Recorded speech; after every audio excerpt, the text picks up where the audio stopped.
right, thanks for everybody for coming.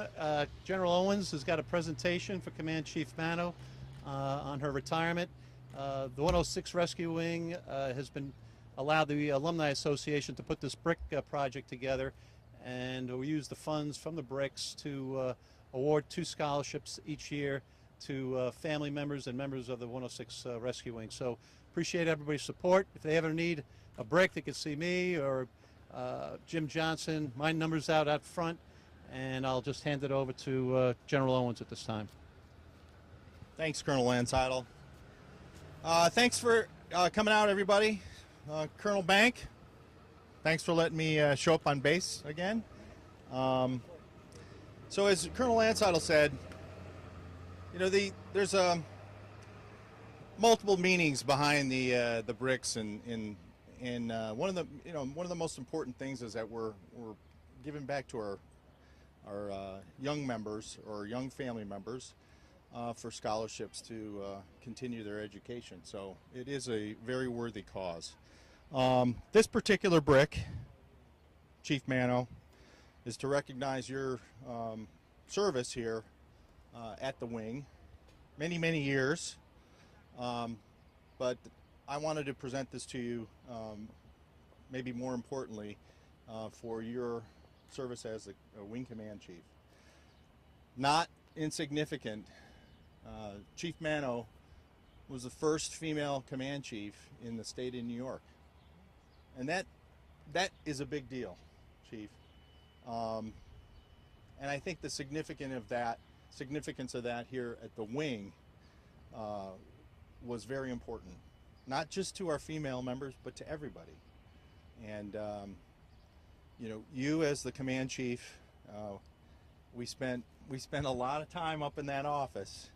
Everybody thought I was looking out the window. I was not looking out the window. She was looking out the window. But I don't think anybody has any doubt that your focus was on the airmen, and it's the airmen that you truly cared about, and their force development and their well-being, and I mean all airmen, not just the ones in uniform, but even our civilian airmen too. So you really truly cared about everybody. So can I put you on the spot and will you say some stuff? Sure. Well, thank you very much. And you know, this brick does mean a lot to me, and you know, they spelled my name right, so that was a big plus. But that goes back. And you know, I have been here a long time, and it really is about the airmen, and it is about our future and the future of the wing. And there will be many other people that come up behind me and do, you know, greater things than what I've done.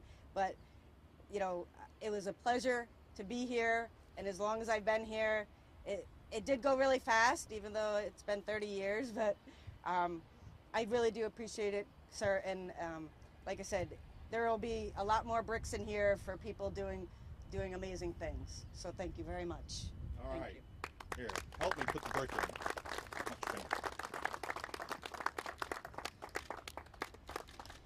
Awesome. Thanks, everybody. Really appreciate it. Good job, Chief. Thanks, sir. Retiring as the first female command chief of New York State is a very huge accomplishment. It's a huge accomplishment for all the women out there, and we just stick to our guns, and that's what we want to do, and we have a goal and we achieve it, and this is more than I ever thought I would do.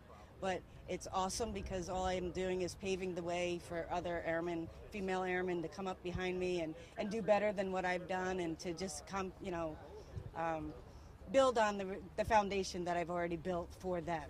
So it's awesome for me just to build that foundation, because it's easier to start something than to continue it and stuff. So I think it's awesome that they can follow in my footsteps and learn from my mistakes.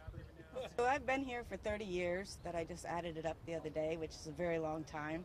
But I started out as admin in security, and then I went to admin in maintenance, then I went to admin in ops, then I went to clothing issue, I went to transportation, and then I finally ended up in operations again as a full-time AGR, and I've been there ever since, and it's about 25 years, and I've worked my way up from doing aviation resource management to airfield manager. So a lot of my time has been in Building 369, and and I got to learn about all the other aspects of the base, and it was awesome. I was in one building, but I was all over. Everyone wants to be a command chief. Everyone wants to be a chief. So all you have to do, we give you an open book.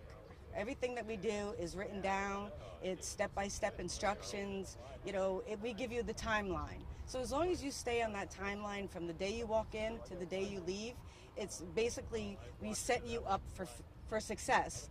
And it's not, you may go off track once in a while or have a little delay, but the Air Force is very good at giving you direction and giving you the resources and tools that you need to stay on track. So if you've been in for 6 years, where you're supposed to be. You should be a staff sergeant, or you should be a tech sergeant, and you should have your PMEs done, and it's always education. You have to do a CDC or PME or your, continuing education, but the Air Force gives you all those tools to do that. And even if you lose track, all you have to do is open up a book. And as long as you're on the right page of that book, because that's all it really is. They're telling you from Airman Basic all the way up to Chief, Command Chief, to the Chief of the Air Force. They tell you what the steps are and what you need to do and where all your timelines. So it's very important to stick to that and, just stay on track. I plan on starting a new life, starting a new career. I have the same old life. I shouldn't say start a new life, but I just want to start a new career, and I want to spend time with my granddaughter and spend time with my family that, they've been put on the sidelines too for my whole career. They've been, kind of put to bay, if you will, but now I can spend time with them and watch them grow as adults and start their families, and it's really important. And, like I said, my granddaughter is pretty much what I'm really looking forward to spending time with and teaching and watching her grow.